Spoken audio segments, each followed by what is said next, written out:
So, we're back with another Russell Westbrook video. And to be quite honest with you, I really tried to avoid making a video about Russell Westbrook. A lot of people want to know my thoughts about him and John Wall's trade, the winners and losers of it. And though I did talk about it on the podcast, if you haven't seen the Overtime podcast, make sure you check it out. I didn't want to make a video about it because I don't really like making videos about Russell Westbrook anymore. It's just too easy to criticize him, and to be honest, I don't even enjoy making those kind of videos because I try to stay as positive as I can on YouTube because I just don't really like trashing players. And I will admit, even though a lot of people that are subscribed to me love my Russell Westbrook rants, I don't enjoy making these kind of videos because at the end of the day, Russell Westbrook is a great player that will be a Hall of Famer one day. He's a top 50 player of all time. I consider him a top 10 point guard ever as well, but it just seems like no matter what the opportunity is, what the circumstance is, Russell Westbrook always finds ways to be completely disappointing. And now that he's in Washington, where he just got traded for the worst contract in the NBA, this is really Russell Westbrook's last chance. But before we go any further with this video, make sure you press that subscribe button and join the family. Also, don't forget to click on the bell for post notifications. And if you enjoyed this video, drop a like. Let's try to get to at least 1,000 likes. I know you guys can do it. Y'all been showing a lot of support to the channel and I appreciate it. But without further ado, let's talk about Russell Westbrook. Now, honestly, Russell Westbrook in Washington was supposed to be the best version of Russell Westbrook that we've ever seen. Because when you go back to his Oklahoma City days, though he did play with Kevin Durant and Paul George, he didn't really have a lot of sharpshooters around him. And to be quite honest with you, that's the best way that you compliment a player like Russell Westbrook. He likes to attack the basket and drive and kick to those shooters in the corner or on the perimeter in general. And when you got guys like Andre Roberson, Steven Adams, I don't really think I have to go into more depth about how they don't fit with Russell Westbrook on the offensive side of the ball. And though Russ was able to go out there and he did average a triple-double for 3 straight seasons with a lot of that spacing around him that wasn't the best for him, we still knew there was another level that Russell Westbrook could reach if he did have the right supporting pieces around him to complement his game. And in Houston, they went over the top to complement Russell Westbrook's ability to drive and kick out to shooters as they got rid of Clint Capella and introduced a small ball lineup with PJ Tucker at the 5 instead.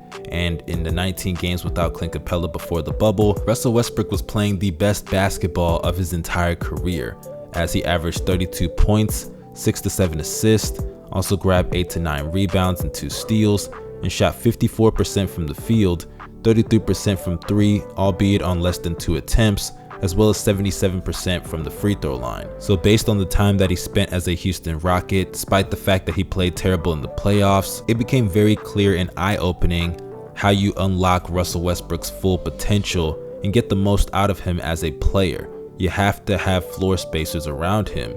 And now that he's in Washington, a lot of people, including myself, thought that this was a perfect situation for him because you got players like Davis Bertans, who was one of the best 3-point shooters in the league last year, re-signed by the way, Thomas Bryant, who showed some promise from behind the arc. But the main piece that a lot of people were very hyped to see Russell Westbrook play with was Bradley Beal, because over the past couple of years, Bradley Beal has been without John Wall for the most part, and he's been really able to develop his game and push it to heights that many people didn't know were in his capabilities. As last year, he put up averages of 30 points per contest along with 6 assists and 4 rebounds and shot 45% from the field, 35% from behind the arc on over 8 attempts a game, and 84% from the free throw line. And sure, he was not an all-star or all-NBA performer, but regardless, he was still an all-star caliber player and cemented himself as one of the better players and guards in the NBA. So with Russell Westbrook having that supporting cast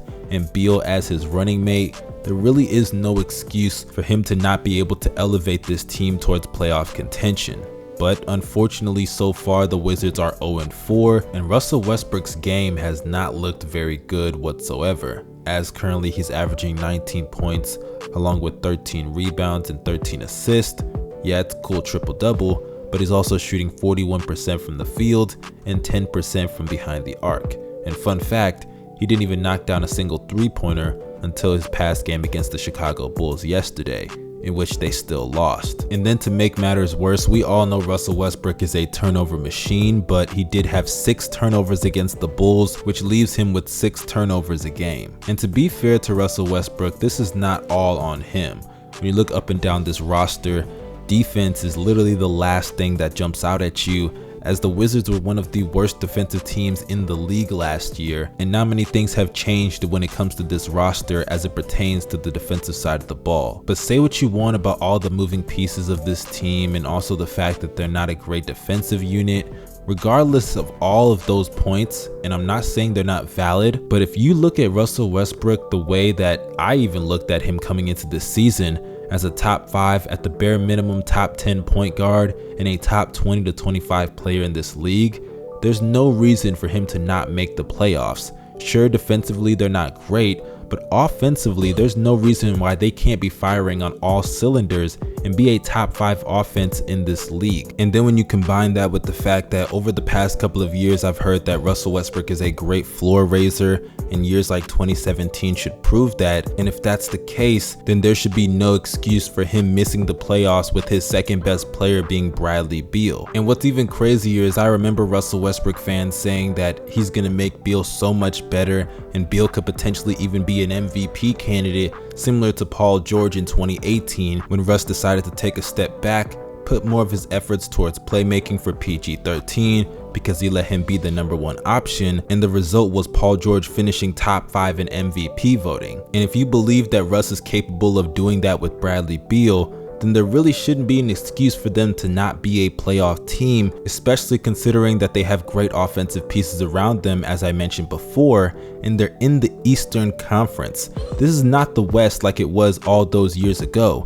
This is the East. The competition is even more inferior than what it was in the Western Conference when Russell Westbrook couldn't even get out of the first round without Kevin Durant. So when you look at Russell Westbrook's situation, this is really his last shot to put it together, because he failed in Oklahoma City alongside KD. They gave him Paul George, that didn't work out. Then he goes to Houston to play with James Harden. They get rid of their center all because of him, and they surround him with the shooters that he's needed to complement his offensive game to maximize his fullest capabilities, and he goes in the playoffs and plays like complete garbage. And now he's in Washington, where the bar is so low that an 8th seed in the Eastern Conference is considered a victory for this organization, just so they can have a shot at keeping Bradley Beal in the long run.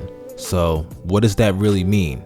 It means that every single year we've lowered the bar for Russell Westbrook, and no matter how low that bar gets, with every passing season, he still finds ways to fall short and not live up to expectations. And with the league changing to where floor spacing is becoming more and more prominent with each and every passing year, and Russell Westbrook being on the decline and his athleticism waning with each and every passing year, injury after injury after injury hitting this guy, I think it's safe to say that if he can't get the job in Washington, we're going to be witnessing the end of Russell Westbrook's career as we know it.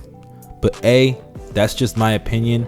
Let me know your opinions down below in the comment section, because I know a lot of people are going to have some pretty controversial takes and opinions about my thoughts on Russ in this video.